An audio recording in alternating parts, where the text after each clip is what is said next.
Bien, Monsieur le Directeur Général, mes chers collègues, nous entendons ce matin Monsieur Stanislas Bouron, candidat proposé par le Président de la République pour occuper la fonction de Directeur Général de l'Agence Nationale de la Cohésion des Territoires, l'ANCT, en application du 5e alinéa de l'article 13 de la Constitution, dont vous trouverez les éléments biographiques sur notre application d'e-Meter.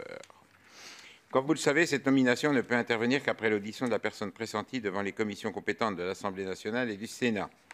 Auditions qui doivent être suivies d'un vote. Je rappelle que cette nomination ne pourra intervenir si l'addition des votes négatifs de chaque commission représentait au moins les 3/5 des suffrages exprimés dans les deux commissions. Cette audition est publique, elle est ouverte à la presse et retransmise sur le site du Sénat. À l'issue, nous procéderons au vote à bulletin secret. Je rappelle qu'il ne peut y avoir de délégation de vote et que le dépouillement doit être effectué simultanément avec l'Assemblée nationale. À cet égard, je précise que l'Assemblée nationale procédera à votre audition le 16 novembre matin.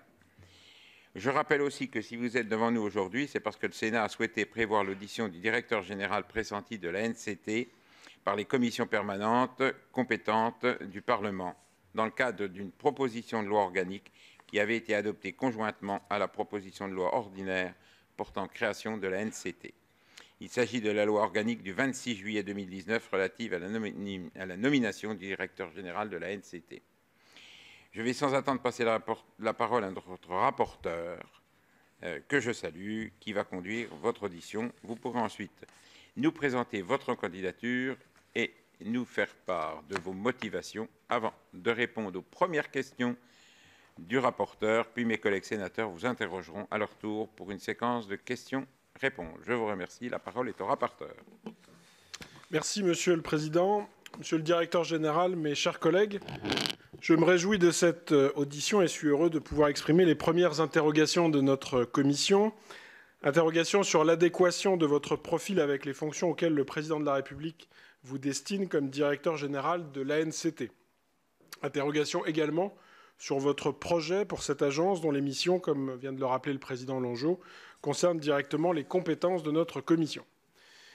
Une première remarque liminaire. Lors de son audition en 2019, le directeur général actuel de l'ANCT, Yves Le Breton, indiquait « L'agence ne trouvera sa place que si une harmonie s'instaure fondée sur une convergence de vision entre le conseil d'administration, son président et le directeur général. » Or, le président de la République nous demande de valider votre nomination comme directeur général de l'ANCT, alors même que le ou la présidente du conseil d'administration de l'ANCT, qui doit être choisie dans le collège des élus locaux, ne l'a pas encore été.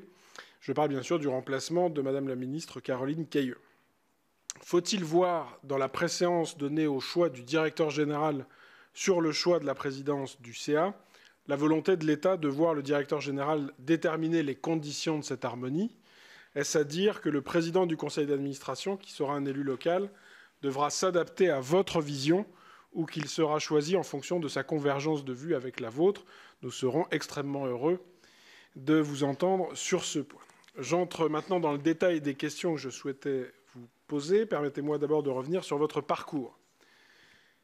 Il s'agit, Monsieur le Directeur général, d'un parcours assez remarquable de serviteur de l'État, et je ne dis pas cela uniquement car il a débuté sur les bancs du prestigieux Institut d'études politiques de Grenoble, qui a tant donné à la France. Après l'École nationale d'administration, vous avez été affecté au ministère de l'Intérieur, au sein duquel vous avez occupé de nombreux postes, principalement en administration centrale, comme adjoint puis chef du bureau des élections et des études politiques, puis comme sous-directeur des compétences et des institutions locales, puis comme chef de service adjoint au directeur général des collectivités locales, et enfin comme directeur des ressources humaines avant de devenir directeur général des collectivités locales, DGCL, en juillet 2019. Votre parcours de haut fonctionnaire témoigne donc de vos compétences. Toutefois, dans ce parcours, je ne vois qu'une seule expérience dans les services déconcentrés de l'État, comme sous-préfet chargé de mission pour la politique de la ville entre 2002 et 2005 auprès du préfet de région Nord-Pas-de-Calais. Vous n'êtes pas sans savoir que le Sénat porte une attention toute particulière à la ruralité, aux difficultés que rencontrent les habitants des zones rurales et aux opportunités que présentent ces territoires ruraux pour la transition énergétique, pour le développement économique en général et pour le lien social au plus proche de nos concitoyens. Mes deux premières questions seront donc les suivantes et je vous les poserai de manière franche et directe. Votre prédécesseur, lors de son audition, avait mis en valeur son expérience de plusieurs postes en préfecture lors de son audition par notre commission pour expliquer combien il était qualifié pour ce poste. Doit-on aujourd'hui considérer que votre absence d'expérience de terrain en ruralité pourrait vous handicaper pour ce même poste? Quels éléments pouvez-vous nous donner pour nous rassurer sur le fait que vous porterez une attention aux territoires qui ont le plus besoin de la NCT, à savoir les petites collectivités rurales? Pour être plus positif, j'observe qu'en tant que directeur général des collectivités locales, vous avez assuré la tutelle administrative de l'ANCT depuis sa création, notamment dans le cadre du contrat d'objectifs et de performance qui lie l'ANCT au ministère de la Cohésion des territoires. Vous êtes donc censé connaître parfaitement le fonctionnement interne de l'ANCT, ce qui est un avantage.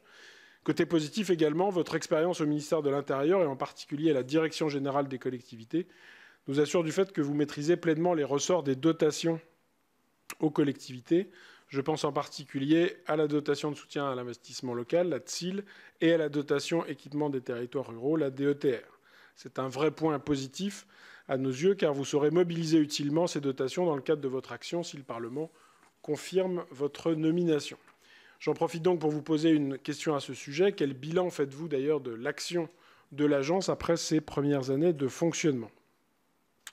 Cela m'amène à faire la transition avec les moyens humains et financiers de la NCT, au sujet desquels je souhaitais également vous interroger. D'abord, deux éléments sur les moyens propres de la NCT, puis un élément concernant les opérateurs partenaires. S'agissant des moyens propres de la NCT, son budget comprenant une subvention pour charges de service public d'environ 60 millions d'euros interroge sur les capacités réelles de cette agence. Au sein du budget de la NCT, une ligne dédiée au soutien à l'ingénierie de projets des collectivités est inscrite. Elle s'élevait à 10 millions d'euros la première année de création de l'agence, puis elle est passée à 20 millions d'euros. Je rappelle que c'est pour l'ensemble du territoire national, bien évidemment. Sur ce point, je rends hommage à notre excellent collègue Louis-Jean de Nicolaï, qui est juste derrière moi et qui garde un œil attentif sur ce questionnement. Il est notre rapporteur budgétaire pour avis sur les crédits de plusieurs programmes importants pour la cohésion des territoires, dont le programme 112, comportant les crédits de la NCT, et il regrettait l'an dernier la stabilité de cette ligne budgétaire. Quel regard portez-vous donc sur le niveau de ces moyens, et pensez-vous qu'il soit suffisant ou au contraire qu'il mériterait d'être augmenté dans les prochaines années? Au-delà, environ de la moitié des projets soutenus par l'agence dans les territoires bénéficient en réalité d'une expertise externe à la NCT. 25% des projets sont soutenus par la mobilisation des partenaires de l'agence, 25% des projets reçoivent une subvention directe de la NCT et l'expertise interne de l'agence ne serait mobilisée que pour moins de 10% des projets soutenus. Nous connaissons bien sûr les exigences du droit européen qui imposent aux administrations publiques de ne pas intervenir là où il n'y a pas de carence de l'initiative privée, mais tout de même, ce dont les communes rurales ont besoin, c'est d'un retour du Conseil des services déconcentrés au plus près du terrain. Je comprends que des bureaux d'études agissant dans le cadre d'un marché cadre global conclu avec l'agence interviennent, mais qu'en est-il de l'expertise des services de l'État qui manient bien les dotations, qui connaissent les territoires, le droit de l'urbanisme, les problèmes du terrain? Deuxième question, donc, sur le volet des moyens. Quelle est votre vision de l'ingénierie que devra apporter la NCT aux collectivités? Comment comptez-vous développer les prestations d'ingénierie en propre à la NCT? Et quelle mutualisation imaginez-vous éventuellement avec d'autres ingénieries qui existent sur le terrain de la part d'autres collectivités, par exemple? J'en termine sur la question des moyens en évoquant les opérateurs partenaires de la NCT avec lesquels elle conclut des conventions pluriannuelles, portant notamment sur les financements que ces opérateurs mettent au service des projets de l'agence. Je veux parler de l'ADEME, du CEREMA, de l'ANRU, de l'ANA ou de la Caisse des dépôts et consignations. Les conventions pluriannuelles doivent être transmises au Parlement. Cette disposition figure dans la loi, avait été inscrite à l'initiative du Sénat et de notre rapporteur Louis-Jean de Nicolaï. Elles ne l'ont jamais été par la voie officielle du secrétariat général du gouvernement.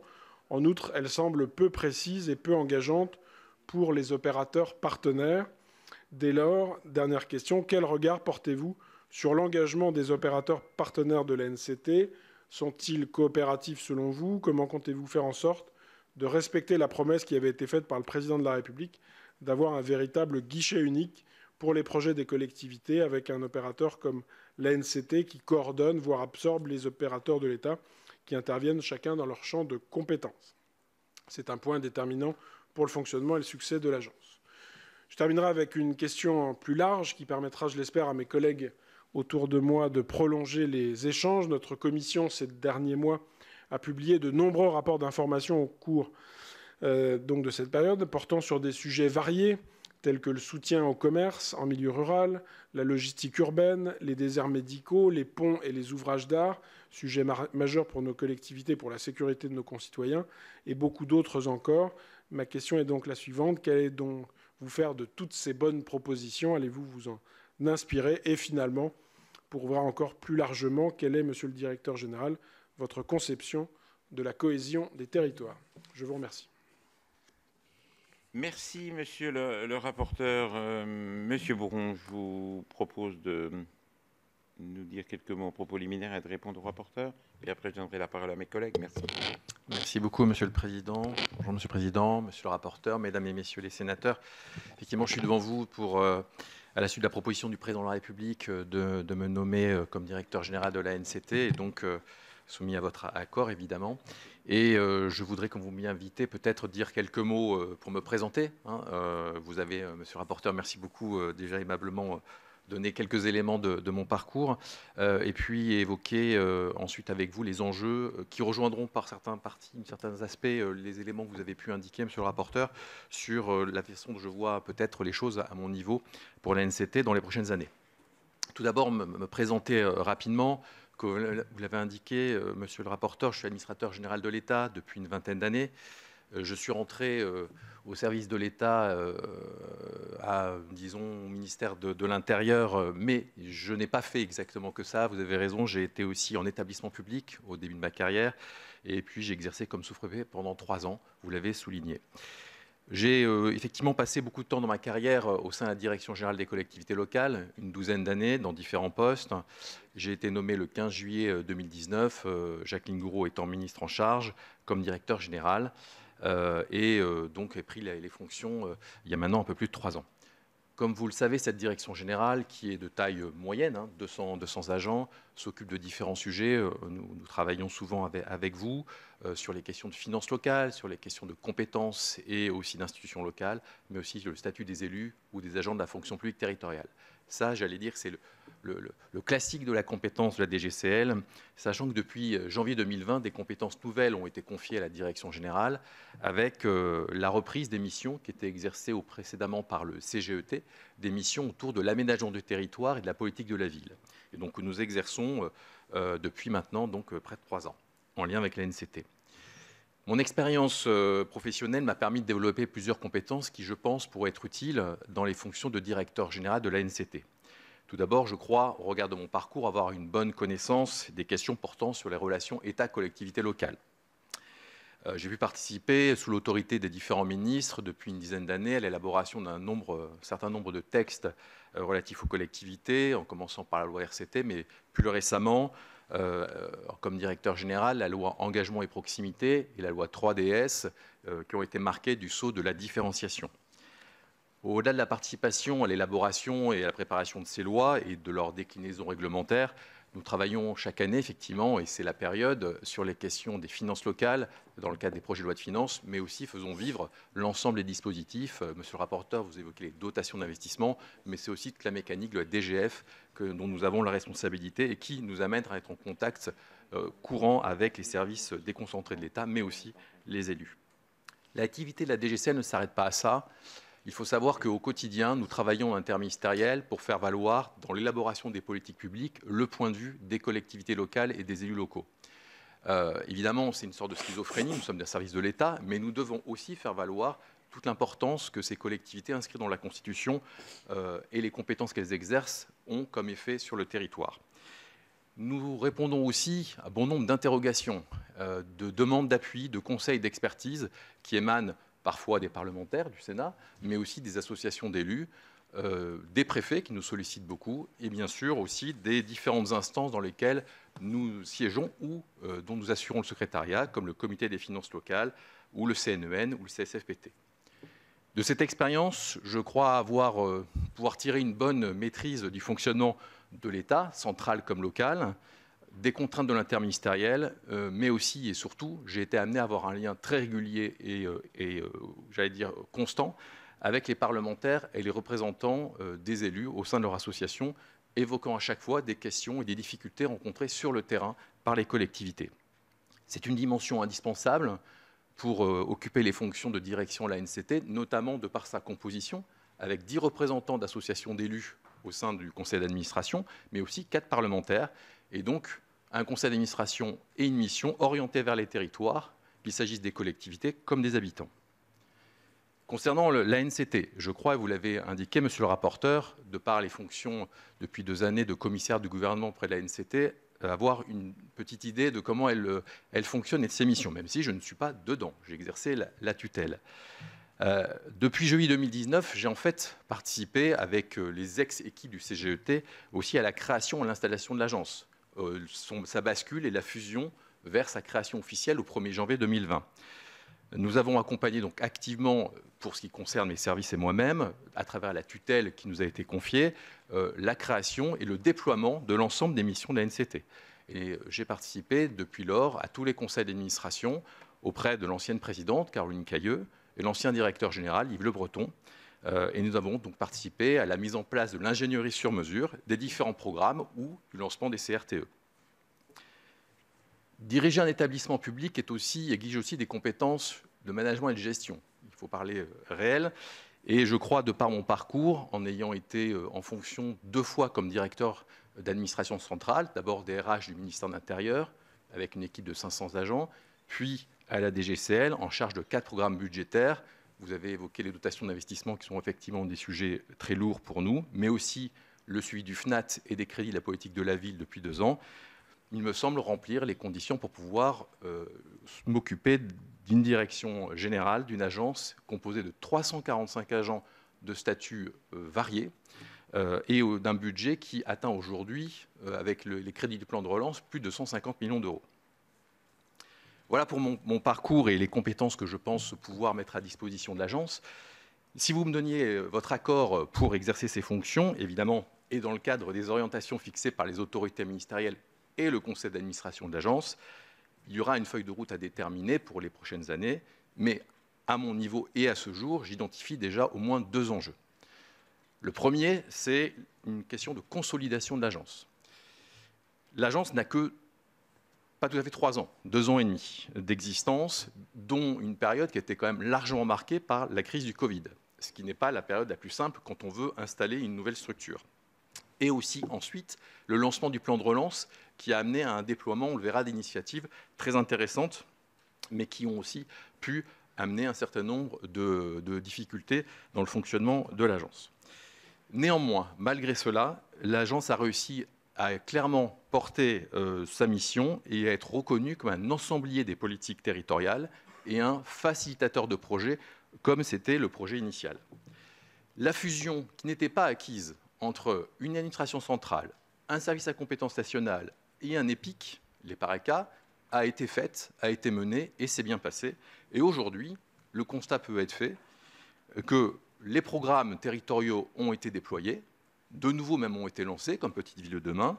L'ingénierie sur mesure a trouvé son essor et son envol, avec plus de 1100 territoires qui ont été accompagnés. Le programme France Service a tenu ses engagements, puisque fin 2022, nous dépasserons, le nous est un collectif, le pays dépassera 2500 espaces France Service déployés sur l'ensemble du territoire. Les CRTE ont été créés, lancés et signés pour l'essentiel d'entre eux sur tous les territoires. Le réseau numérique, tant sur le volet fibre que sur le volet mobile, se déploie très rapidement au bénéfice des populations, notamment des territoires ruraux. Et les actions en matière de politique de la ville, comme sur la ruralité ou la montagne, ont connu un renouvellement et une dynamisation très appréciés par les acteurs de terrain. L'ANCT s'est vu donc confier des missions de plus en plus nombreuses avec de nouveaux champs d'intervention, notamment dans le cadre du plan de relance, avec les conseillers numériques France Service ou le fonds de restructuration des locaux d'activité.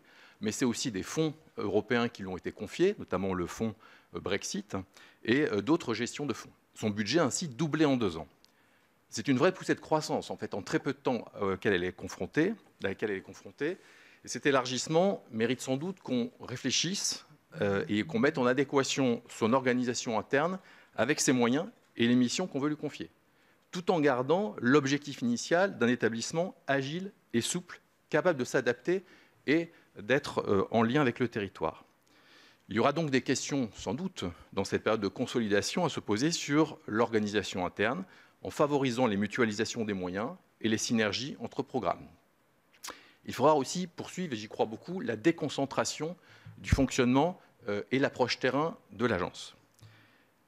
Il y a une capacité de projection de l'agence qui doit être renforcée vers le terrain, vers les départements, et aussi peut-être mieux asseoir le rôle des délégués territoriaux, des préfets, ainsi que l'implication, le fonctionnement et l'association, j'allais dire, de l'ensemble des services de l'État, départementaux et régionaux, dans le fonctionnement de l'agence. Néanmoins, si l'État doit être plus présent sur ces questions-là, le principe de subsidiarité, notamment pour la mise en œuvre des dispositifs d'ingénierie, doit être bien préservé. Là où il y a les moyens locaux, on y reviendra, il n'y a pas de raison que l'agence vienne prendre la place d'eux ou remplacer des actions ou des initiatives qui peuvent être menées, notamment par l'intercommunalité, des agences techniques départementales, les agences d'urbanisme. Après cette consolidation, il me semble qu'il y a une nouvelle étape d'amplification de son action qui doit être envisagée. Évidemment, dans le cadre des orientations déterminées par les budgets et les orientations ministérielles. En premier lieu, il me semble que c'est l'accompagnement sur mesure en ingénierie qui doit être renforcé. C'est la clé et c'est le point d'entrée de sa création, de la création de la NCT. C'était la capacité à accompagner sur mesure des projets de territoire sur le terrain. Comme je vous le disais, plus de 1100 territoires ont été accompagnés. 400 projets de CRTE ont été accompagnés par la NCT aussi, sur lesquels elle a pu apporter sa plus-value. Néanmoins, la demande reste forte et il y a des attentes qui restent encore sensibles. La question n'est sans doute pas simplement de savoir, comme vous l'indiquez, monsieur le rapporteur, comment accéder à une prestation de conseil d'un marché, mais plus globalement, comment répondre à des demandes multiformes qui peuvent apparaître sur le terrain et comment arriver peut-être à les canaliser, les orienter et les traiter. Il y a différentes façons et je pense qu'il faut développer la boîte à outils qui existe mais qui est peut-être méconnue, autour notamment, par exemple, en commençant par la mise à disposition de données dont les observatoires de la NCT disposent, d'analyses territoriales pour objectiver la situation d'un territoire, la création et la structuration des réseaux locaux des services de l'État avec les autres acteurs des collectivités locales ou des agences intervenant au niveau départemental. C'est aussi renforcer l'appui des 5 grands partenaires que la loi a prévus, vous les citiez, monsieur le rapporteur, la Banque des territoires, l'ADEME, le CEREMA, mais aussi l'ANA et l'ANRU. L'ANCT doit être un acteur de la coordination de l'offre d'ingénierie locale dans une logique et dans une démarche effective de guichet unique, comme vous l'indiquiez.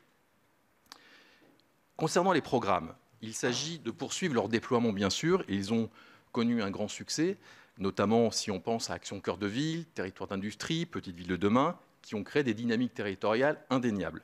Néanmoins, ils vont devoir tous, tout comme les CRTE, qui peuvent avoir une approche d'intégrateur de ces initiatives au niveau intercommunal, prendre mieux en compte l'exigence de transition écologique. L'avantage, c'est que ces programmes constituent au niveau local des communautés de travail qui interviennent sur des champs assez variés. Le logement, l'urbanisme, l'activité commerciale, industrielle pour territoire d'industrie, les équipements, et donc permettront, par une logique de projet, d'arriver à intégrer les questions de transition écologique de façon plus forte encore, sobriété foncière, rénovation thermique, de façon à répondre aux objectifs que la France s'est fixés. Le déploiement du fonds vert permettra évidemment d'apporter des moyens aussi en investissement pour accompagner ces dynamiques de projet. Enfin, en matière de ruralité comme de politique de la ville, il faudra bien évidemment, sous l'autorité des ministres compétents, prendre en compte les évaluations de l'agenda rural 1 et des contrats de ville afin de relancer une nouvelle génération d'outils répondant aux attentes des territoires et surtout dans une approche transversale et interministérielle, comme les comités interministériels à la ville ou aux ruralités le prévoient, afin de couvrir l'ensemble du spectre des problématiques rencontrées par ces territoires. Plus généralement et un peu en conclusion, je vous dirais que l'ANCT doit rester à l'écoute des territoires et approfondir et poursuivre un modèle réactif et agile qui a réussi.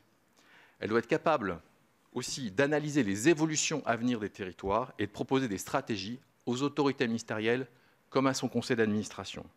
Elle doit enfin apporter des actions nouvelles qui, certes, répondent à des besoins locaux actuels, mais aussi à des besoins qui émergent. Je pense notamment aux outils numériques qui doivent être adaptés au territoire, à travers des incubateurs de projets, par exemple, mais aussi au développement, par exemple, des mobilités ou l'accessibilité en milieu rural, qui reste un enjeu majeur, notamment depuis la loi LOM et les prises de compétences par les communautés de communes de compétences en matière de mobilité.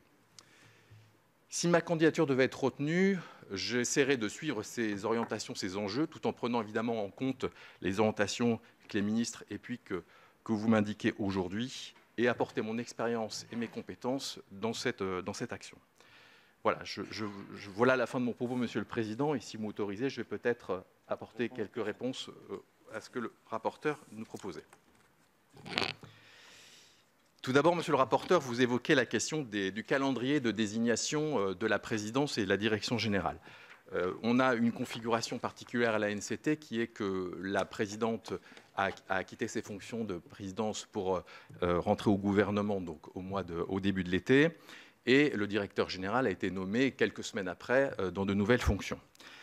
Il convient dans les deux cas de pourvoir à ces deux postes. Alors, comme vous le savez, la présidence est aujourd'hui occupée, puisque le vice-président est devenu président par intérim, donc il occupe les fonctions, et l'ensemble du conseil d'administration doit être renouvelé d'ici la fin du mois de novembre pour la réunion d'un conseil d'administration de réélection, on va dire, de la présidence, le 13 décembre. Donc nous devons attendre le 13 décembre pour pouvoir réunir et désigner un nouveau président. C'est le calendrier institutionnel que les textes prévoient. Donc, il n'est pas non plus anormal que face à cette situation où la présidence par intérim existe, qu'il n'y a pas de direction générale, de chercher à ce que les équipes soient début décembre au complet, présidence comme direction générale. Et évidemment, nous nous adapterons les uns aux autres. Il n'y a évidemment aucune ambiguïté là-dessus. Il s'agit d'un couple président-directeur général qui doit être le plus proche et sur une ligne la plus harmonieuse possible.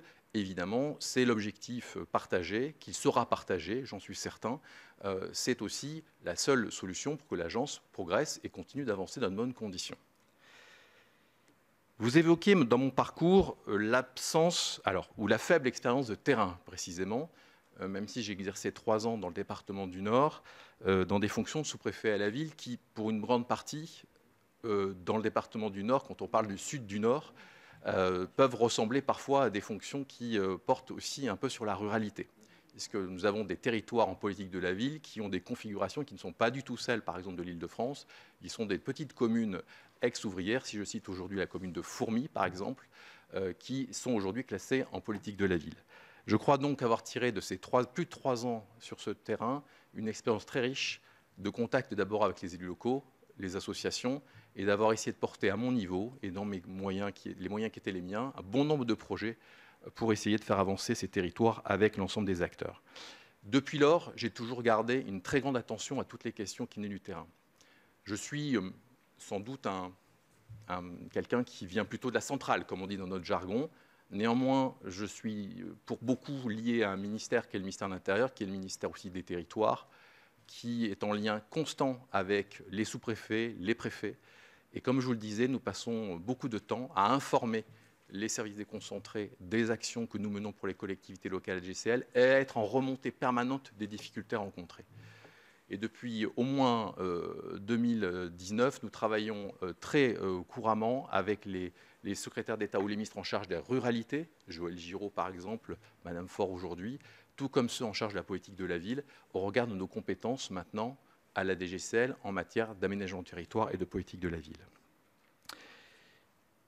Sur la question du bilan de l'agence après ces premières années, je crois par mon propos un peu introductif avoir donné une réponse à cette question. Je vous dirais que le bilan il est positif.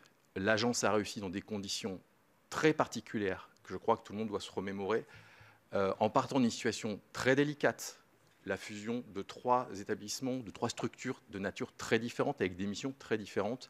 Elle a réussi cette synthèse, créer cette dynamique et mettre en place programme ingénierie contrat qui était ce que la loi lui avait prévu, lui avait demandé de faire. Donc la mission a été accomplie. Il reste à faire. Cette structure n'a même pas 3 ans. Évidemment, il reste beaucoup à faire. Mais en 3 années, que de parcours accomplis. Et je reconnais que l'ensemble des agents, comme les équipes qui ont été à la manœuvre pendant cette période, peuvent aujourd'hui être assez satisfaits. Concernant les moyens, alors évidemment, nous ne sommes pas là dans une audition budgétaire, donc je ne serai pas complètement en mesure d'apporter des réponses. Sont-ils suffisants? Doivent-ils augmenter? La subvention pour charges de service public, à peu près 60 millions d'euros, comme vous l'indiquez, qui est versée par l'État chaque année, est une subvention qui couvre uniquement, on va dire, le fonctionnement de l'agence. C'est la conception de l'agence au point de départ. Ça couvre les charges de personnel, les dépenses de fonctionnement et l'ingénierie. La ligne de 20 millions aujourd'hui d'aide à l'ingénierie qui peut être mobilisée et qui rencontre un vrai succès, puisqu'aujourd'hui, en octobre 2022, je crois que déjà 15 millions d'euros ont été dédiés à l'ingénierie sur mesure sur le territoire. Sachant qu'il y a de l'ingénierie en plus dans les programmes. Par exemple, vous savez qu'il y a des charges de mission Petite Ville de demain, pas loin de 900 aujourd'hui, qui sont aussi prises en charge, mais qui ne sont pas, pour une grande partie, dans le budget de l'ANCT.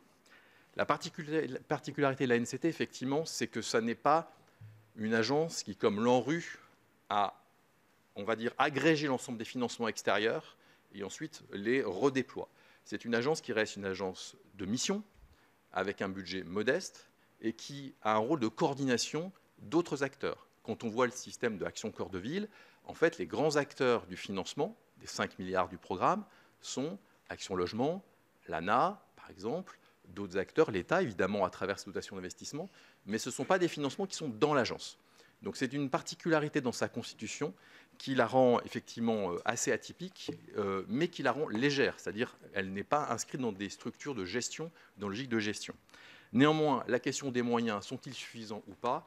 Il est encore un peu tôt pour moi pour en juger, puisque je ne suis pas dans ces fonctions-là, mais il me semble que selon les missions et les objectifs qui lui seront attribués, nécessairement la question de son dispositif, de son organisation devront être posées. Sur l'expertise, quelle est la vision sur l'ingénierie? Quelle ingénierie ou quelle mutualisation en matière d'ingénierie va apporter la NCT? L'ingénierie, aujourd'hui, elle peut avoir différentes, comme je vous le disais, différentes approches. Tout d'abord, il faut s'assurer qu'au niveau local, il y a bien une absence de réponse possible. Premier élément. Deuxième élément, c'est comment la NCT peut apporter une plus-value. Il ne s'agit pas de vouloir plaquer des systèmes nationaux sur des initiatives ou des projets locaux. Concrètement, c'est cette logique de guichet unique qui est à développer et il s'agit à travers cela de mutualiser des moyens locaux. Et je crois beaucoup notamment aux comités locaux de cohésion territoriale qui sont dans chaque département prévus par les textes et qui doivent, autour du préfet, associer l'ensemble des acteurs, je pense notamment aux départements, aux intercommunalités, aux CAUE. On a aussi des SEM et des SPL aujourd'hui présentes dans bon nombre de territoires qui ont des capacités, notamment sur l'ingénierie opérationnelle, pour mettre en œuvre les projets. Parce que souvent on nous dit « Ah mais c'est bien, on a pu concevoir le projet grâce à un soutien, mais maintenant on a du mal à le mettre en œuvre ». Donc c'est cette question de l'articulation de l'ingénierie et je pense c'est au niveau départemental, ponctuellement avec un soutien régional, effectivement, si besoin était, qu'il faut se poser les questions des acteurs et des outils en soutien des territoires. Concernant les conventions qui doivent être transmises entre les grands partenaires et la NCT, je m'assurerai le cas échéant, si je devais rejoindre la NCT, des conditions dans lesquelles ces conventions ont été ou pas transmises au Parlement, bien sûr, comme les textes le prévoient. Je vous rejoins sur le fait que de toute façon, nous arrivons au bout des 3 années de leur signature, donc elles doivent être renouvelées, et qu'il y aura, et c'est bien normal, 3 années après, il y a eu tant de changements, à être réinterrogés pour un certain nombre d'acteurs. Prenons un exemple, le CEREMA. La loi 3DS a modifié aujourd'hui son fonctionnement en permettant aux collectivités d'adhérer au CEREMA, donc dans une prestation in-house, et donc ça a changé complètement les conditions dans lesquelles on peut mobiliser le CEREMA dans le cadre d'une ingénierie, notamment de haut niveau ou technique. Donc il y aura cette question à reposer dans les conventions et je suis sûr que l'ensemble des acteurs seront soucieux de prendre en compte l'expérience de ces 3 années pour avoir des conventions peut-être plus précises, plus engageantes sur comment on s'organise pour mettre en œuvre ces guichets d'ingénierie pour les territoires. Quelle est ma conception de la cohésion des territoires? Pour conclure, vaste sujet, monsieur le rapporteur, j'ai peur de ne pas être suffisamment... de ne pas vouloir prendre trop de temps de cette audition. La cohésion des territoires, c'est ce qu'il y a de plus interministériel aujourd'hui, sans doute, de notre politique publique. C'est l'ensemble, et c'est bien la difficulté de cette dimension, c'est qu'elle exige de mettre en œuvre et de mettre en action l'ensemble des leviers dont nous disposons en matière de politique publique territorialisée. Puisque la cohésion territoire concerne tant les territoires urbains que les territoires ruraux, voire des territoires qui vont très bien, pour savoir comment ils peuvent aussi, je pense au contrat de réciprocité, aider les territoires dans leur environnement qui vont moins bien. C'est comment le développement de certains ne se fait pas au détriment d'autres. Donc c'est tout un système qui repose tant sous des outils financiers de péréquation, le cas échéant, ou de soutien aux collectivités, aux territoires les plus en difficulté, qu'un dispositif qui encourage les territoires en difficulté ou ceux qui vont bien à se développer et à créer une dynamique territoriale, économique et sociale. Voilà, c'est sans doute de façon un peu simplifiée, mais c'est un champ d'action qui est profondément interministériel et qui exige de travailler en transversalité, tant au niveau national, entre les différents ministères, les différents acteurs, qu'au niveau local, entre les différentes collectivités locales, régions, départements, intercommunalités et communes, et aussi les autres acteurs du monde économique ou social. Merci. Je vais donner la parole à Stéphane Demilly. Merci, Monsieur le Président. Bonjour, Monsieur Bourron. L'Agence nationale de la cohésion des territoires a pour mission de réduire les inégalités entre les territoires au travers de la politique publique territoire et ruralité et de l'agenda rural. En 2019, l'agenda rural proposé par le gouvernement comportait 181 mesures abordant la désertification médicale, le soutien des petits commerçants ou encore la résorption des zones blanches de téléphonie mobile. Selon un communiqué de presse du gouvernement, 93,5% des mesures de relance des territoires ont été réalisées ou sont en cours de l'être. 93,5%. Ce taux de réussite est à relativiser très largement et, pour tout vous dire, il fait sourire, ironiquement, de nombreux maires. Les déserts médicaux contraignent encore trop souvent nos concitoyens à renoncer à leurs soins. Des mesures devaient être prises comme le déploiement des stages d'internes en médecine dans les zones rurales sous-denses, mais ça n'a jamais été mis en place. La difficulté d'accès aux soins fragilise et isole les habitants des zones rurales. Et cette gangrène gagne de plus en plus les petites villes. Hier, on me citait l'exemple d'habitants de Chantilly qui ne trouvent pas un médecin de disponible. À cela s'ajoute l'accès aux services publics. Après avoir renoncé à leurs soins, nos concitoyens doivent parfois renoncer effectivement à leurs droits. Et les 2000 maisons de services publics ne règlent pas tous les problèmes, face bien sûr aux 32 000 communes. À l'époque de la création de l'ANCT, j'avais fait part de mon scepticisme à l'Assemblée nationale quant à l'intérêt de ce nouvel outil. Monsieur le directeur potentiel, comment allez-vous agir pour que l'ANCT ne soit pas un grand machin de plus qui ne se limite pas à un rôle d'observatoire en faisant des constats passifs de ce que les autres font? Merci. Je vais donner la parole à Eric Gold. Merci, Monsieur le Président. Monsieur le Directeur Général, si on va ce matin sur le site de la NCT, dans la rubrique « Offre d'emploi », 17 propositions sont visibles. Toutes sont basées à Paris. C'est assez représentatif du ressenti des territoires, c'est-à-dire une impression que tout se passe à Paris, alors que les élus attendent toujours plus d'ingénierie sur les territoires. Ma question est très simple. Quelle est votre stratégie pour éviter ce sentiment et parfois cette réalité que la NCT n'est pas assez décentralisée? Merci, chers collègues. La parole est à Jean-Michel Houllegatte. Merci, Monsieur le Président. Monsieur le Directeur Général, vous avez une connaissance fine des collectivités locales et des enjeux auxquels elles sont confrontées dans un contexte, et vous l'avez souligné, où les territoires les plus fragiles sont en décrochage. Décrochage en milieu rural, et nos collègues ils les ont mentionnés, mais décrochage aussi en milieu urbain, dans les quartiers prioritaires de la politique de la ville. Alors nous sommes dans la 4e décennie des politiques publiques en faveur des quartiers prioritaires. Vous étiez, j'allais dire, pratiquement encore en primaire quand le rapport Schwartz, Bonne Maison ou Dubedou sont sortis au début des années 80. On a connu le développement social des quartiers, les contrats de ville, les contrats urbains de cohésion sociale, l'action cœur de ville. On a presque tout essayé et je pense que c'est vrai que nous devons faire preuve dans ce domaine de beaucoup d'humilité. Quelle est votre analyse du bilan des politiques qui ont été menées en faveur des quartiers prioritaires? Vous venez d'annoncer donc une nouvelle génération d'outils qui balayerait donc l'ensemble du spectre des problématiques à résoudre. Donc, quels sont donc les nouveaux leviers qu'il faut activer ou la nouvelle méthode de façon à réduire cette fracture territoriale que nous connaissons en milieu urbain? Merci. Je vais donner la parole à Guillaume Chevrollier, puis après je vous propose de répondre et j'ai encore 4 collègues qui ont demandé la parole. Oui, merci Monsieur le Président. Monsieur Bourron, vous l'avez dit, l'Agence nationale de cohésion des territoires est un outil au service des collectivités locales et les plus petites en ont le plus besoin et sont parfois éloignées. On a besoin pour la revitalisation des centres-bourgs, pour façonner les territoires du XXIe siècle en tenant compte des enjeux climatiques et de la décarbonation.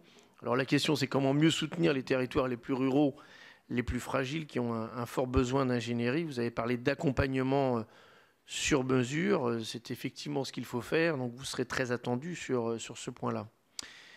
Dans un contexte budgétaire qui est contraint, vu notre niveau d'endettement, les agences d'État se doivent d'optimiser la ressource publique.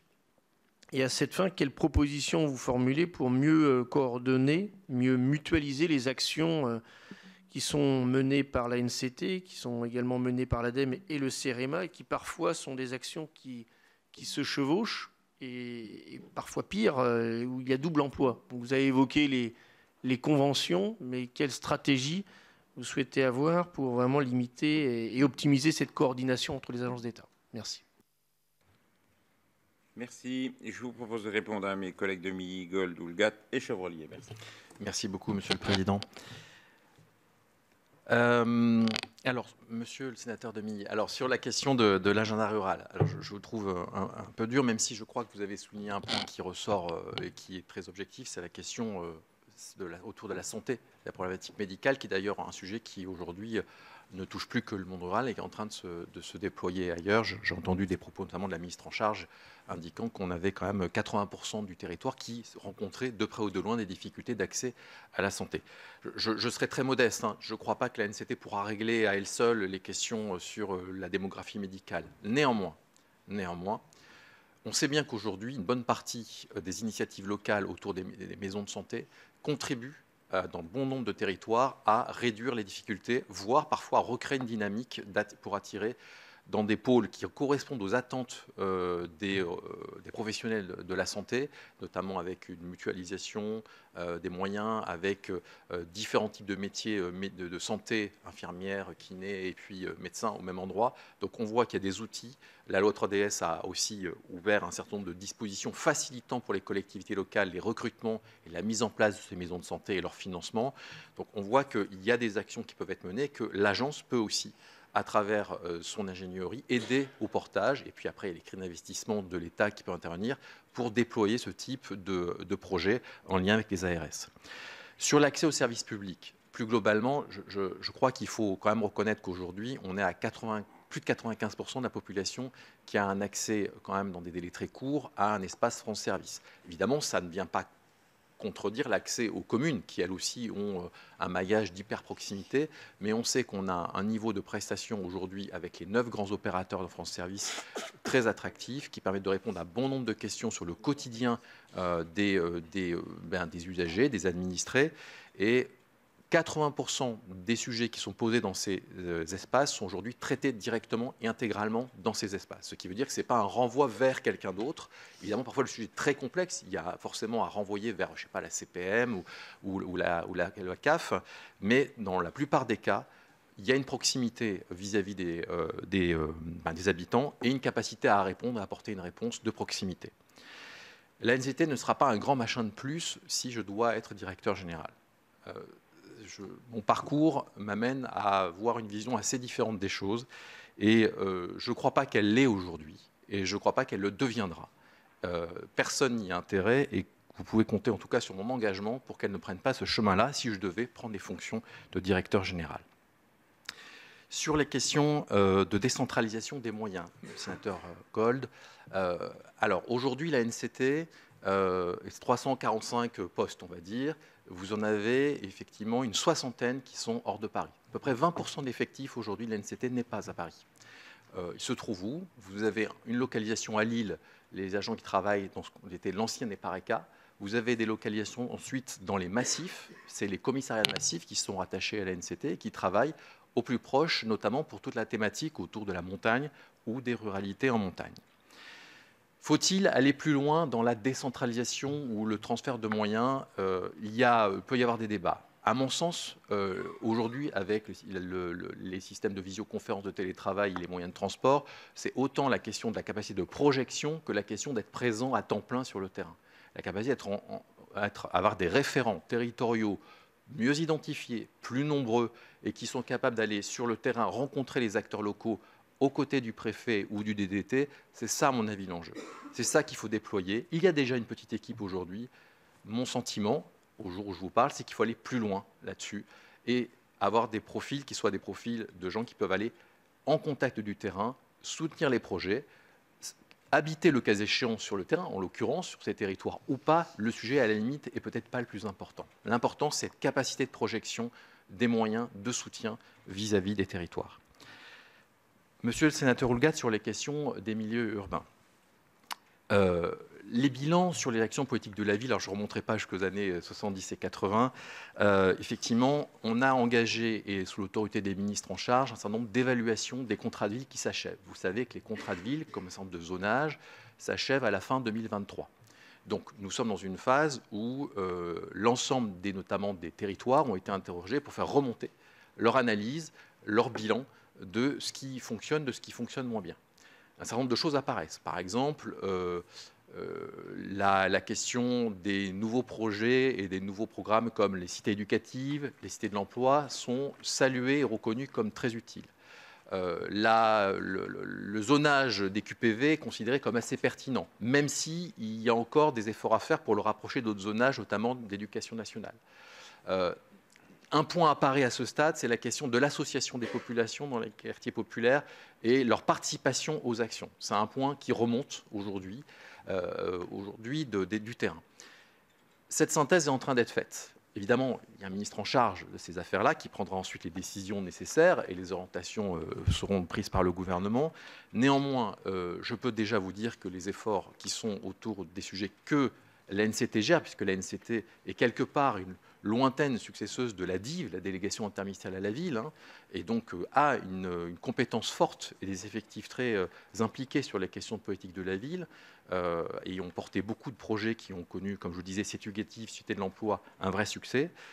Travailler aussi en interface avec l'ANRU, comme c'est prévu par les textes, qui, elle, intervient avec son PNRU et le NPNRU, le nouveau programme de rénovation urbaine, avec 12 milliards mobilisés sur les territoires pour requalifier des territoires urbains. C'est un enjeu très important et donc là aussi, à mon sens, et au niveau de la NCT, c'est cette interaction à renforcer entre le bâtimentaire, c'est un peu simpliste comme présentation, et le fonctionnement du quartier qui doit être toujours, on doit être très attentif à ce que les deux fonctionnent ensemble et au mieux. Monsieur le sénateur Chevalier, sur les questions, l'optimisation des ressources publiques et les mutualisations entre les établissements. Comme je vous le disais, nous arrivons au bout des termes de la première génération de conventions avec les grands opérateurs, tels que la loi l'avait prévu. Vous évoquez le CEREMA, l'ADEME, il s'agit effectivement d'éviter les chevauchements, les doubles emplois. Je pense qu'on a pu voir aujourd'hui, et j'évoquais aussi les évolutions de statut du CEREMA, qui a besoin de recaler un certain nombre d'interventions. C'est ce qui doit être fait dans les mois qui viennent, et donc l'ensemble des opérateurs auront à signer ces nouvelles conventions qui prévoiront nécessairement la limitation, voire la suppression, idéalement, des doublons, évidemment, mais surtout, je pense, la meilleure articulation des interventions des uns et des autres. On voit bien aujourd'hui, la NCT intervient sur un certain nombre de champs, mais elle ne peut pas tout faire. Et d'ailleurs, elle n'a pas vocation à tout faire. Elle a une vocation de coordination, d'orientation, d'interface. À l'inverse, on a des acteurs qui sont très spécialisés, qui ont des vraies compétences sur des thématiques. Et cela, il faut qu'ils puissent être mobilisés quand le sujet, la demande d'ingénierie, est vraiment de leur ressort. Et qu'il n'y ait pas une dispersion de sollicitations ou d'interventions qui renvoie le sentiment au territoire que tout ceci est un peu le bazar. Voilà. Donc il y a vraiment cette dimension qui doit être prise en compte dans les futures conventions, et je pense que l'ensemble des équipes, des directions générales de cet établissement, nous y travaillerons ensemble, si je devais de mon côté rejoindre la NCT, bien sûr. Merci. Je donne la parole à Madame Filleul.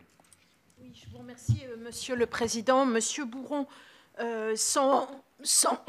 pardonnez-moi, sans reprendre les interventions pertinentes de mes collègues, ni remettre en question votre bilan très élogieux de la NCT, mais c'est fort légitime de là où vous êtes.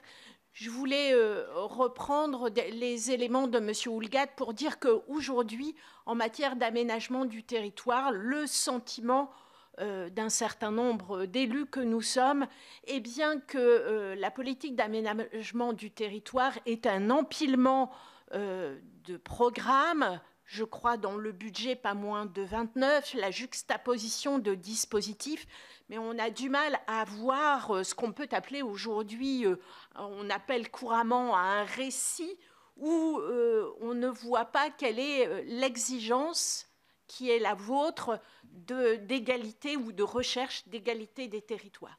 Ensuite, reprendre ce que disait monsieur le rapporteur à propos de l'ingénierie, mais ce n'est pas nouveau.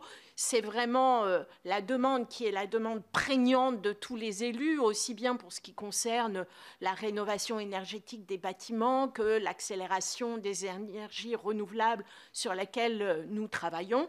Or, il s'avère que les moyens dédiés au soutien des collectivités territoriales en matière d'ingénierie n'ont pas évolué depuis la création de la NCT.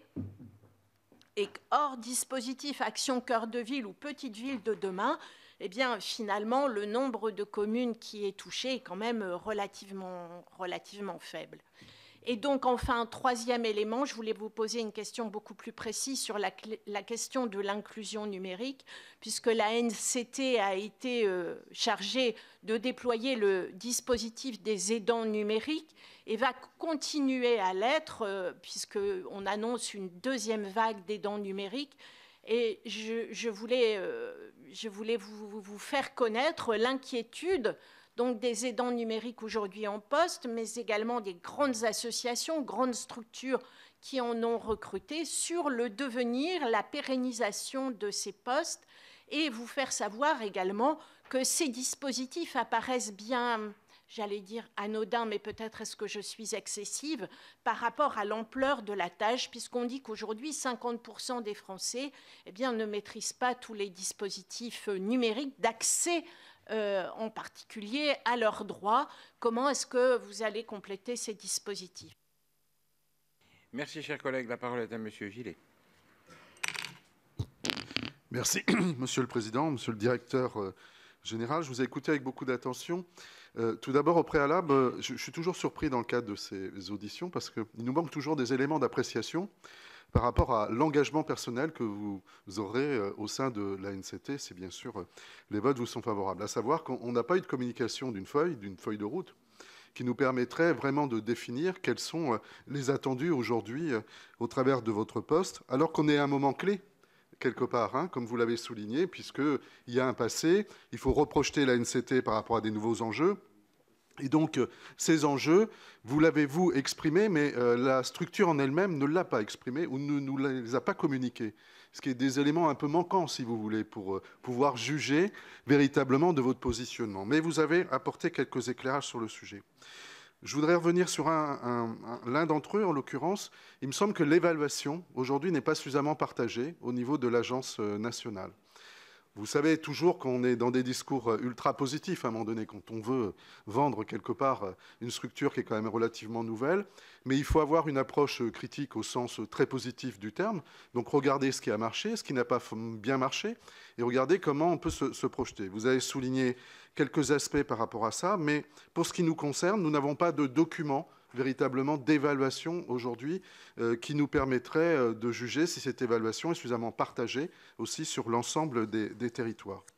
Vous avez évoqué un sujet qui, à mon sens, est majeur, celui de la coopération et des conventions. Alors, vous avez parlé des conventions avec les agences d'État et les moyens de l'État, bien sûr, mais il y a aussi les conventions qui devraient être passées, en fait, avec l'ensemble des collectivités territoriales qui développent une ingénierie territoriale. Et ces conventions sont très pauvres aujourd'hui, ou même quasi inexistantes. Alors certes, vous mettez en perspective toujours que dans certains territoires bien dotés, l'ANCT n'a pas vocation à intervenir. J'en suis moins sûr, pour ma part. Je pense que si, en l'occurrence, parce qu'il y a toujours à créer des agilités avec les ingénieries d'État, en l'occurrence, même sur des territoires bien dotés. Et on pourrait attendre des CTAP, justement, qu'elles permettent de définir des priorités partagées entre l'État, les collectivités territoriales, qui permettraient de se mobiliser sur des projets communs, des projets partagés. Et l'ANCT pourrait intervenir avec une plus-value, j'en suis persuadé, même si ces territoires sont d'ores et déjà bien dotés en ingénierie. Et enfin, on n'y voit pas toujours très clair, et vous l'avez évoqué aussi le sujet, sur le guichet, comment on l'organise, comment on organise le point d'entrée, et comment on travaille en mode projet avec l'ensemble des ingénieries territoriales et d'État, et notamment sur les saisines territoriales. Je pense que pour ma part, l'ingénierie, au-delà des communes et des intercos, doit se développer aussi au niveau des syndicats mixtes des territoires, des pôles d'équilibre territoriaux ruraux. Et j'aimerais avoir votre avis sur le sujet. Je vous remercie. Merci, chers collègues. Je donne la parole à Frédéric Marchand. Merci, Monsieur le Président. Monsieur Bourron, vous avez employé les mots de coordination, orientation, interface. Le mot assemblier aussi aurait pu être employé, puisque moi je conçois l'ANCT effectivement comme un assemblier sur les territoires. Et on voit bien aujourd'hui, ça a été dit aussi par nombre de collègues, que les difficultés d'ingénierie des petites collectivités sont assez nombreuses aujourd'hui. Les crédits qui ont été déployés par le plan France Relance ont permis là aussi d'initier nombre de projets. Et certaines se sont trouvées un peu gênées aux entournures, faisant au passage le bonheur de nombre de cabinets conseils et de cabinets d'études. Et parmi les enjeux que vous avez évoqués dans votre feuille de route, il en est un qui me paraît tout à fait important et sur lequel effectivement la l'ANCT pourrait se pencher, qui est cette agrégation des données finalement, puisqu'on a aujourd'hui beaucoup de données qui existent dans notre pays, qu'on a un vrai problème de transversalité dès lors qu'il s'agit d'assembler toutes ces données. Et pourrait-on imaginer justement sur des sujets comme celui de l'alimentation durable et résiliente, qui est aujourd'hui un vrai sujet avec les projets alimentaires territoriaux, qu'à un moment donné, l'ANCT soit cette espèce d'agrégateur de données qui permettent aux territoires finalement d'avoir des photographies de réalité qu'ils ont beaucoup de mal aujourd'hui à obtenir, sauf à passer par des cabinets d'études et à dégager des sommes tout à fait substantielles. Merci. Merci, chers collègues. Je vais donner la parole à M. Fernic. Oui, à toi, Jacques. Merci, Monsieur le Président. Monsieur Bourron, d'abord, je voudrais dire que j'abonde tout à fait dans le sens de ce que notre collègue Gillet vient de dire sur les éléments d'appréciation qu'il nous faudrait pour l'avis que nous allons être amenés à donner sur votre nomination. Alors, j'ai 2-3 questions sur lesquelles vous avez déjà en partie apporté quelques éléments, mais qui méritent peut-être d'approfondir. D'abord, bien sûr, sur les gros besoins d'ingénierie, surtout dans la transition écologique, énergétique, dans la question de l'adaptation au changement climatique, particulièrement pour les petites collectivités. Donc, comment renforcer cette offre, la rendre plus accessible, éviter qu'elle touche plutôt ceux qui en auraient bien moins besoin parce qu'ils ont déjà des réponses possibles. La question qui n'a pas été abordée, je crois encore, de la place du niveau régional dans le fonctionnement de la l'ANCT, dont, si j'ai bien compris, c'est essentiellement entre le siège et les départements que ça se joue, parce que le niveau régional, c'est quand même le niveau des grands opérateurs nationaux partenaires de la l'ANCT, l'ADEME, la Banque des Territoires, le CEREMA. C'est aussi avec le Conseil régional que se négocient des contractualisations très structurantes, donc quelle place au niveau régional dans le fonctionnement de la l'ANCT. Et enfin, non, c'est tout, pour l'essentiel, c'est tout.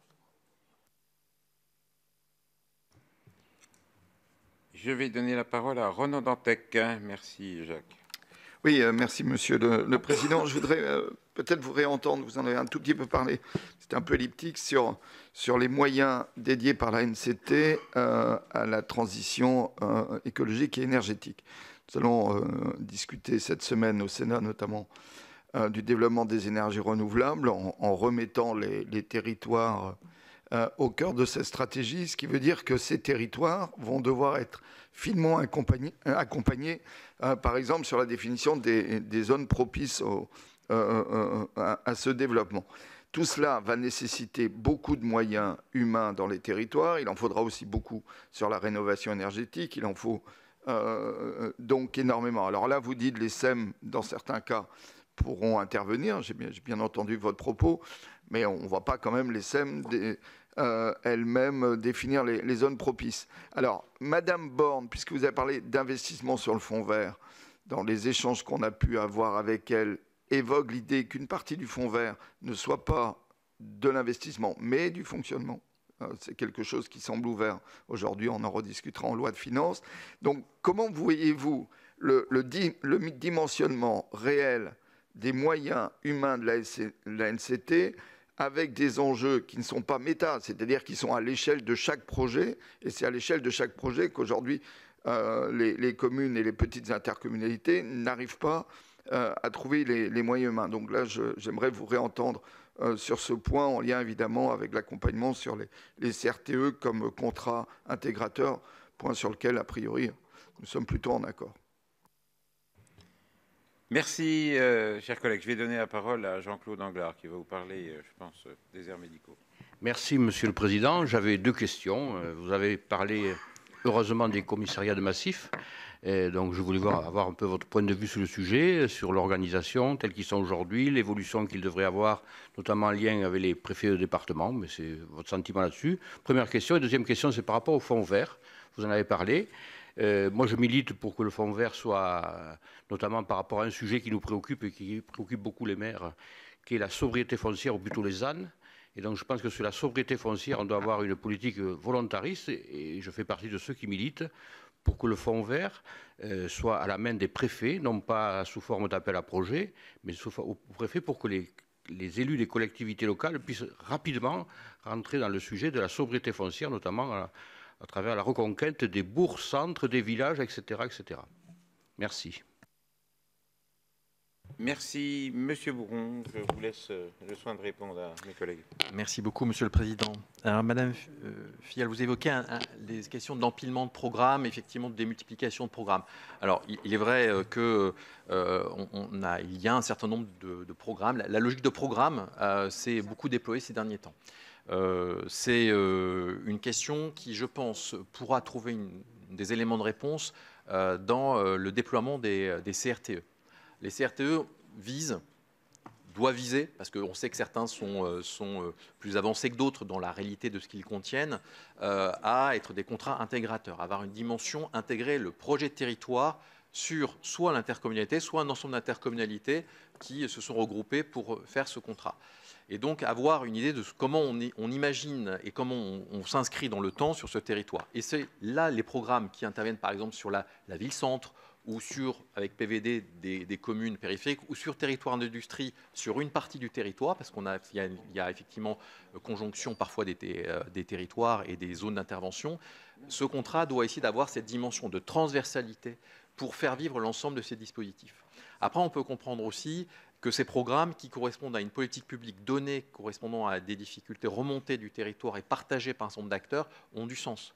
S'il n'y avait pas eu, je pense notamment le programme type Action Cœur de Ville ou Territoire d'Industrie, avec des acteurs dédiés et compétents sur ces questions-là, on aurait sans doute manqué de levier pour réinvestir sur ces territoires, sur des questions qui sont fondamentales, qui sont les cœurs de ville dans les villes moyennes et le retour, la réindustrialisation de territoires qui sont périurbains ou ruraux. Sur la question du numérique et l'inclusion numérique, effectivement, le plan de relance a prévu des moyens conséquents, pas loin de 240 millions d'euros, 250 millions d'euros sur le soutien et l'accompagnement de la population vers le numérique. Je l'évoquais d'ailleurs comme un des sujets, à mon sens, clés pour l'avenir. Il y a différents outils. Vous évoquez les aidants numériques qui, effectivement, connaissent un déploiement rapide, très utile pour accompagner les personnes les plus en difficulté pour faire des démarches qui sont aujourd'hui de plus en plus dématérialisées. La question de leur pérennisation, effectivement, va se poser. Je ne peux pas vous apporter une réponse aujourd'hui, mais évidemment, c'est un point qui a été bien vu. Parallèlement aussi, les conseillers numériques que vous n'avez pas évoqués se sont déployés fortement. On est à 3700 sur les 4000 qui sont déjà en activité ou en formation, qui sont très déployés dans des collectivités, dans des associations, et qui jouent un rôle, alors un peu moins d'accompagnement puissant que l'aidant numérique qui fait à la place d'eux, mais qui contribue aussi au niveau de chaque collectivité, association concernée, à accompagner les populations les plus éloignées ou les moins à l'aise avec le numérique vers ces outils. Donc je crois que c'est un très beau projet qui a vraiment très bien marché, qui marche très bien et qui connaîtra, j'en suis sûr, un avenir utile au-delà du plan de relance. Monsieur le sénateur Gillet, sur la question des évaluations. Je vous rejoins, disons qu'il y a deux types d'aspects. Sur les zonages type contrat de ville, sur l'agenda rural, sur les zonages type ZRR, sur lesquels nous travaillons, une évaluation est réellement menée. D'abord, il y a eu des rapports parlementaires qui sont faits, il y a des rapports de différentes commissions ou d'instances ou d'inspections qui permettent de donner des éléments d'analyse sur les dispositifs. C'est moins vrai sans doute aujourd'hui sur un certain nombre de programmes encore récents qui ont été prévus ou montés notamment depuis 2018 ou 2019. C'est encore très court. Néanmoins, je vous rejoins complètement, il faut que le dispositif d'évaluation soit intégré systématiquement à ces projets et à ces programmes pour qu'on puisse se poser la question, au bout de quelques années de leur fonctionnement, bon, est-ce que ça a bien marché? Est-ce que ça a marché à la hauteur de ce qu'on espérait? Est-ce qu'il faut réorienter une partie? Est-ce qu'on arrête? Après tout, la question, elle doit être posée aussi. Parfois, il faut peut-être mieux arrêter que de poursuivre une action qui n'a pas l'effet escompté. En revanche, il faudra peut-être réorienter sur une nouvelle façon de travailler. Donc je crois que cette question d'évaluation, elle est fondamentale et sur tous les programmes qui sont mis en œuvre aujourd'hui à l'ANCT, si je dois rejoindre la direction générale, j'y serai très attentif. Sur la question du guichet unique, comment l'organiser? Vous évoquiez le fait qu'il y a l'intercommunalité, les départements, mais d'autres acteurs. Je ne les ai pas tous cités tout à l'heure, vous m'en excuserez, mais effectivement, évidemment, les PETR, qui sont des fédérations d'intercommunalités, ont un rôle clé justement sur ces questions-là, notamment d'ingénierie, c'est même le sens de leur création. Vous évoquez les syndicats mixtes, bien sûr, mais on a aussi des syndicats qui ont un rôle en matière d'ingénierie très utile. Des syndicats, je pense à des grands syndicats départementaux autour des questions notamment d'ingénierie, de voirie, parfois d'électricité, qui ont des compétences opérationnelles très utiles pour les petites communes. Et j'évoquais aussi, on a les parcs naturels régionaux qui ont aussi disposent d'une ingénierie, voire des parcs nationaux qui peuvent aussi porter un certain nombre de projets. Donc on a beaucoup d'acteurs sur les territoires, et même sur des territoires bien pourvus, c'est vrai que parfois il faut travailler à la coordination de l'ensemble, et chacun doit pouvoir trouver sa place, mais il faut effectivement avoir ce lieu d'échange et de dialogue pour éviter ce sentiment qu'il y a beaucoup d'acteurs et en même temps qu'on ne trouve pas la réponse à son problème. Donc ça, c'est un peu le rôle de ces comités locaux de cohésion territoriale que de mettre tout le monde autour de la table et dire comment on fait fonctionner en fonction des moyens mis à disposition. Le sénateur Marchand, vous évoquez la question des données et de la capacité à faire des photographies des territoires. Vous le savez, l'ANCT dispose de deux observatoires, l'Observatoire de la politique de la ville et l'Observatoire des territoires, qui sont issus, un plutôt, vous voulez, aménagement territoire, l'autre plutôt politique de la ville. L'Observatoire des territoires, notamment, produit régulièrement des documents extrêmement intéressants et riches par rapport à des questions, des thématiques qui concernent et qui intéressent les territoires, notamment par rapport au développement économique, de l'emploi ou des dynamiques territoriales. C'est les suites, enfin, c'est aujourd'hui ce qui fut un temps aussi, ça s'appelait la DATAR, en termes de projection, de cartographie, et avec des outils cartographiques de très haut niveau. Donc, évidemment que ces observatoires ont vocation, et je l'ai cité exprès, à alimenter les territoires. Ce n'est pas uniquement une réflexion nationale, c'est de pouvoir, le cas échéant, sur des thématiques avec le soutien des autres acteurs compétents. Évidemment, l'INSEE dispose de beaucoup de données. D'autres acteurs, vous évoquez l'alimentation, au ministère de l'Agriculture, je suis certain qu'on a des données intéressantes. Mais la capacité d'avoir ce regard et cette capacité de production de documents territorialisés en matière d'analyse de thématiques ou de politiques publiques, ces observatoires en disposent. Et vous avez raison, il faut qu'on encourage et qu'on déploie. Parce que souvent, avant de se dire « je veux faire tel projet », il faut se poser la question de « mais quelle est ma situation à l'instant T et quelle est la dynamique dans laquelle je me trouve dans mon territoire au sens large, dans mon département, dans ma région ». Monsieur le sénateur Fernic, vous évoquez la question de la transition écologique et du fonds vert. Alors, comme je l'indiquais en matière d'investissement, mais je pense que le ministre Béchu, que je crois la commission auditionnera cet après-midi, aura l'occasion de vous revenir plus en détail que moi sur ce sujet. Néanmoins, Évidemment, le fonds vert est créé pour accompagner les territoires en investissement principalement pour la rénovation thermique, le traitement des friches, la renaturation et accompagner les territoires dans la transition écologique. Mais un volet, et je réponds aussi à une des questions, sera dédié aux questions d'ingénierie. Il est prévu qu'il y ait une part de ce fonds vert qui puisse accompagner, la NCT évidemment sera concernée par ce dispositif, accompagner les territoires à réfléchir sur des thématiques de transition écologique avec ces financements. Je précise quand même qu'aujourd'hui, plusieurs lots du grand marché d'ingénierie sur mesure de la NCT prévoient déjà et peuvent permettre d'accompagner des territoires sur ces questions-là. Donc ce n'est pas quelque chose que la NCT découvrirait. Elle a déjà, et il y a une partie de ces financements qui vont sur ce type de projet, notamment autour des rénovations thermiques et des rénovations bâtimentaires, dont on sait que c'est un énorme enjeu, y compris en termes de coûts, pour les collectivités locales. Sur la place du niveau régional, j'en ai pas suffisamment parlé. Un rapport de l'IGA de 2021 évoquait le fait qu'il fallait remettre dans le jeu le niveau régional. C'est sans doute nécessaire. J'allais dire, il faut qu'on série les enjeux. Mais le niveau départemental est le niveau d'appui, le niveau de travail, le niveau de déploiement. Le niveau régional est un niveau effectivement de coordination très important pour deux raisons. D'abord parce qu'il y a les régions, collectivités, qui peuvent évidemment, de par leurs compétences d'aménagement du territoire, apporter un soutien sur les projets territoriaux en question, que souvent des régions portent aussi des dispositifs d'ingénierie, dans lesquels ils doivent être coordonnés avec ceux portés au niveau local, et que, effectivement, au niveau régional, vous trouvez la plupart du temps le niveau de représentation des grands opérateurs, ADEME, CEREMA, donc qui sont, ou même Banque des Territoires. Donc c'est un bon niveau aussi d'échange, j'allais dire, plutôt sur la stratégie régionale que sur la déclinaison opérationnelle de projets de territoire et de mise en œuvre d'ingénierie sur mesure. Mais néanmoins fondamental, et c'est un enjeu, effectivement, à remettre pour les prochaines années.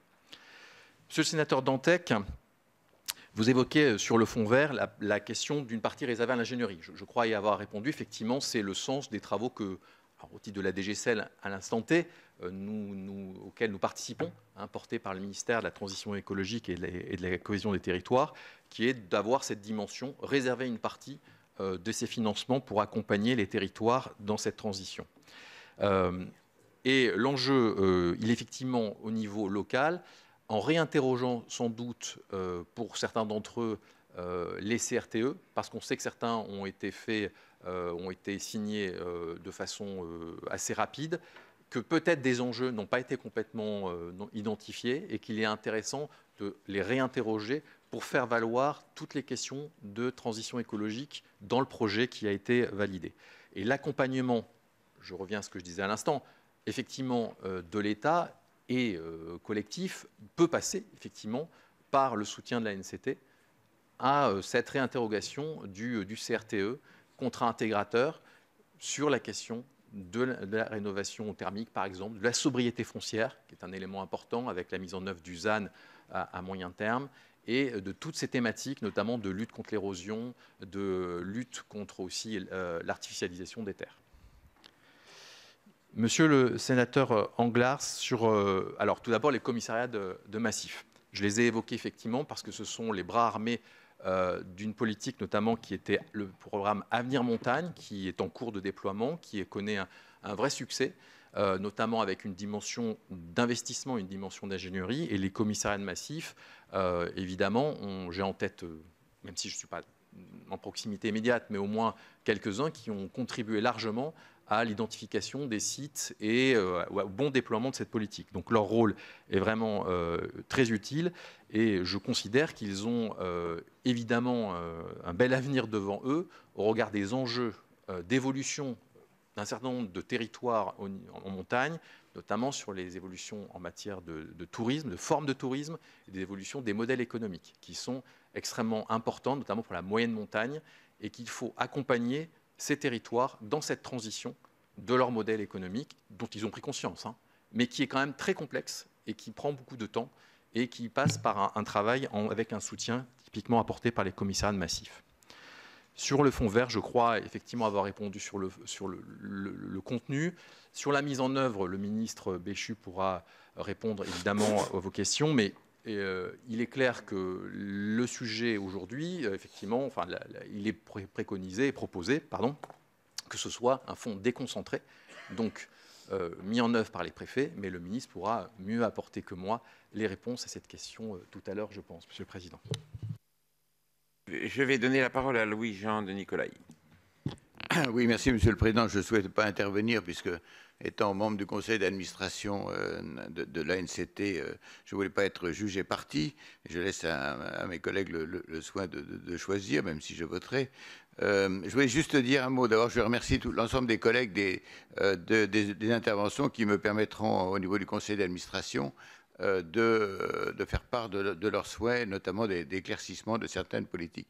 Je crois, Monsieur le Directeur, qu'il y a un problème, on le sent, de non-transmission au niveau des comités locaux de cohésion territoriale de l'action de l'ANCT et de la réflexion avec les locaux sur les politiques publiques mises en place par l'ANCT. On le sent très nettement dans les questions qui sont posées, et je le vois, moi, dans mon département, le comité local de cohésion territoriale, c'est simplement le préfet qui explique ce qui a été fait sur le territoire pendant une année, mais il n'y a pas de dialogue, en fait, sur les politiques publiques qui pourraient être mises en place ou l'explication des nouvelles politiques publiques que mettrait en place l'ANCT.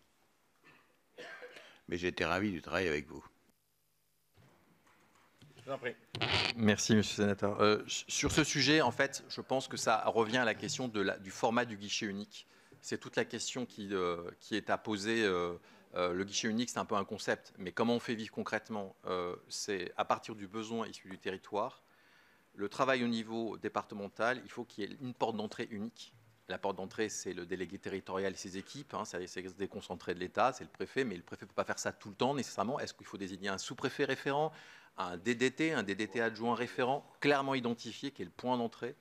Puis ensuite, un travail au niveau local de coordination au sein du comité local qui ne doit pas être simplement l'explication de ce qu'on a fait, mais effectivement un lieu de débat et de fléchage et d'orientation, avec le soutien et un déploiement de moyens de la NCT qui vient en appui, notamment si on voit qu'on est sur des projets complexes qui ne trouvent pas de solution, qui ne trouveront pas de solution au regard des moyens disponibles au niveau départemental, de l'État comme des collectivités, et puis faire appel, une fois qu'on a identifié ce besoin, par ce vecteur-là, via ce guichet, aux grands acteurs qui peuvent être des acteurs publics, CEREMA, ça peut être l'ADEME, d'autres, mais qui peuvent être aussi un recours à une prestataire, un marché, parce que ça n'est pas forcément scandaleux, ça peut être très utile parce qu'on a un besoin spécifique et ça peut permettre de répondre à des besoins. Donc c'est ce vecteur de concentration de l'information, de l'orientation qui doit être retravaillé sans doute, et c'est ce que vous indiquiez en disant qu'il y a ce besoin encore de reposer et de refaire connaître et d'insister sur l'importance de ce point d'entrée et de coordination d'interface qui doit être au niveau départemental. Puisqu'il n'y a plus de... Oui, allez-y. Denise, je n'avais pas vu que tu avais levé la main, excuse-moi, allez-y.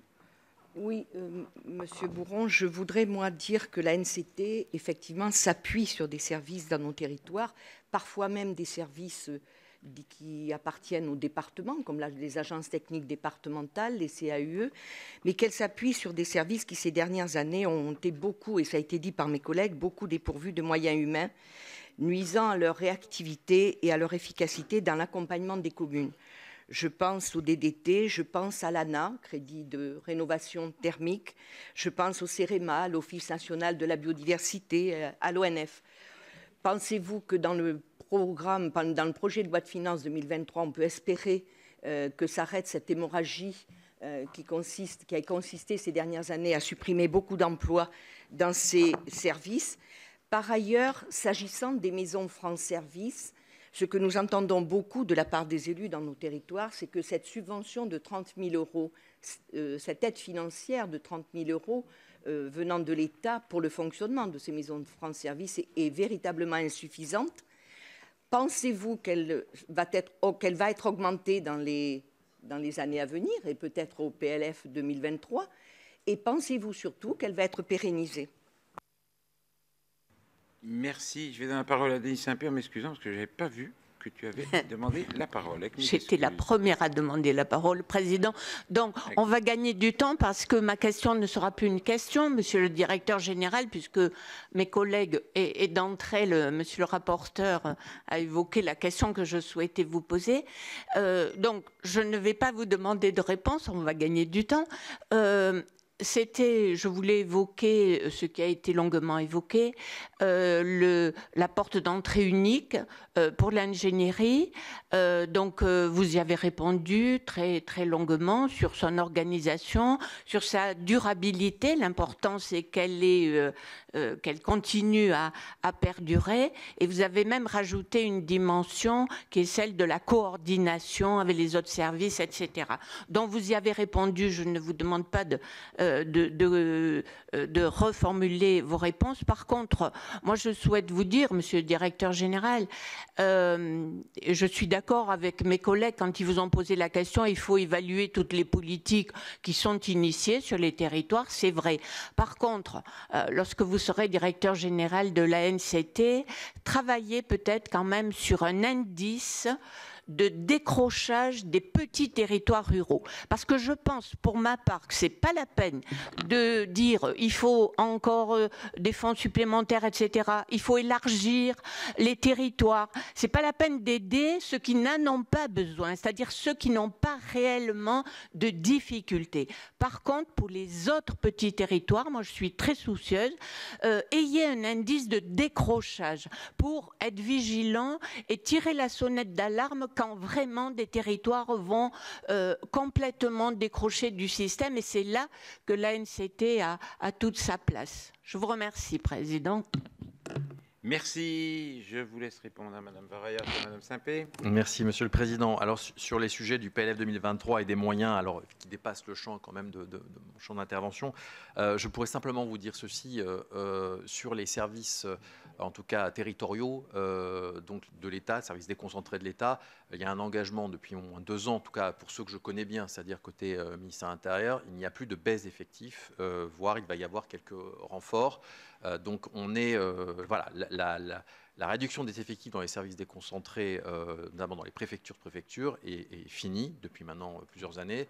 Et donc ce qui évite effectivement cette décrue qui peut poser effectivement des problèmes après d'interlocuteurs, quand on évoquait notre fonctionnement de notre guichet unique. Je ne peux pas répondre sur les autres opérateurs, je n'ai pas effectivement en tête, mais effectivement c'est un sujet important parce que si on veut maintenir aussi l'État en proximité, et on a vu le fait de réouvrir ou de renommer des sous-préfets dans un certain nombre de sous-préfectures récemment par le Président de la République, il y a ce souhait de réinvestir aussi la proximité, tous les territoires, en remettant aussi pas forcément beaucoup de monde, mais en tout cas des personnes identifiées représentant l'État et pouvant porter avec les collectivités un discours sur les territoires. Sur la question de l'aide dans France Service, il y a des débats effectivement aujourd'hui sur le montant du soutien. Vous savez que c'est un montant aujourd'hui de 30 000 euros alimenté par le programme 112 pour 15 000 euros et 15 000 euros alimentés par une contribution des ministères concernés ou des structures, ou les CPM et autres. Le débat sur le montant, il sera peut-être à avoir, il aura lieu sans doute dans les prochains temps. Il faut avoir en tête que l'État intervient aussi d'autres façons. Il y a des soutiens à l'investissement DETR qui peuvent être mis sur les France Services. Il y a le dispositif d'animation nationale, d'animation départementale, de formation qui est pris en compte et pris en charge pour partie. La question globalement des moyens, effectivement, pourra se poser. Voilà, aujourd'hui, en tous les cas, il est sûr que ce soutien, il sera à l'instant de ce que je connais pérenne, puisqu'en fait le souhait c'est d'encourager le développement de France Service, c'est poursuivre le maillage et d'augmenter le niveau de qualité encore et de proximité. Donc on est dans une politique, et c'est Ms Guérini et la ministre Cayeux qui regardent ça de très près, on souhaite de continuer à avancer. Donc voilà, il y a une dynamique positive, donc pas d'inquiétude à avoir sur l'engagement de l'État sur ces dispositifs. Puis pour la sénatrice Simpé, sur l'indice de décrochage des petits territoires, je trouve que c'est très intéressant sur le thème de décrochage. On a des indices, la DGCL en a plein, de richesse, de pauvreté, variés, mais on a aussi dans le travail sur les ZRR des indices, comme on dit, composites dans notre langage, c'est-à-dire qu'on prend le revenu, on prend taux de pauvreté, etc. Mais cette question de la variation de l'indice dans le temps C'est-à-dire pas simplement la photo à l'instant T, mais comment il se dégrade ou comment il s'améliore, ce qui arrive quand même à des endroits aussi, est sans doute un élément déterminant. Et je suis certain que l'ANCT, avec d'autres acteurs, la DGCL aujourd'hui, mais l'INSEE et autres, peut travailler sur ces questions pour mieux qualifier les territoires. Ce que je disais, c'est avant de vouloir intervenir tout de suite sur un projet, à quoi est-on confronté? Quelle est la dynamique du territoire? Et peut-être à ce moment-là, voyons les moyens d'y répondre. Voilà, Monsieur le Président. Merci. J'ai une demande de parole de Madame Préville. Oui, merci Monsieur le Président. Donc ma question va être très rapide. Elle va croiser celle de ma collègue qui est intervenue juste précédemment, puisque le but de l'ANCT, c'était, je pense, de réduire cette fracture territoriale avec des territoires, des collectivités qui n'étaient pas en capacité d'avoir l'ingénierie nécessaire pour pouvoir évoluer de façon positive. Alors donc, moi, je rejoins cet indice, mais quelle évaluation allez-vous faire pour ce qui a déjà été mis en place jusqu'à présent? Et c'est vrai qu'évaluer les projets, c'est bien, mais continuer très concrètement à suivre les territoires qui étaient en décrochage, ce serait absolument nécessaire, puisque le but de l'ANCT, c'était justement de pallier à ces manques-là. Donc comment allez-vous les suivre très concrètement? Merci. Merci. Je vous propose de répondre à ma collègue. Merci, Monsieur le Président. Alors, là, à l'instant T, je ne peux pas vous apporter des réponses dans le détail. Vous comprendrez, je ne suis pas encore dans les fonctions.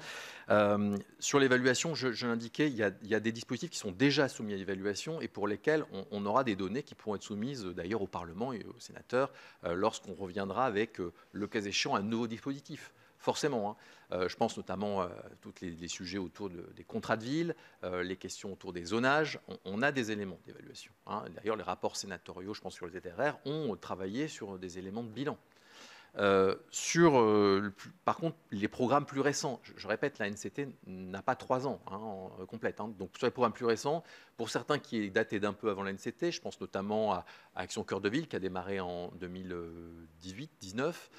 Donc, on est sur effectivement une deuxième étape. On se voit bien qu'Action Cœur de Ville 2 est en train d'être lancé. Le président de la République l'a annoncé. Et il y a un travail qui est fait aussi d'évaluation de ce qui a déjà été accompli en 3-4 années avec le Covid au milieu, et ce qui reste à faire.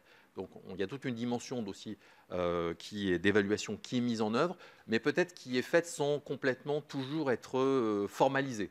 Donc, le souci, si je devais rejoindre la NCT, ce serait sans doute d'arriver à mieux formaliser ces temps d'évaluation de restitution dans un délai cohérent, parce que ce n'est pas au bout de 2 ans qu'on peut voir comment on a réduit une fracture territoriale quand on sait le temps de déploiement qu'il faut pour une action de cette nature et qui souvent donne des effets à moyen ou long terme.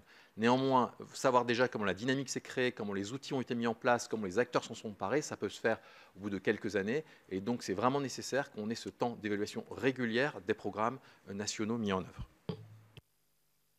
Bien, merci. S'il n'y a plus de demande de parole, je vais raccompagner M. Bourron.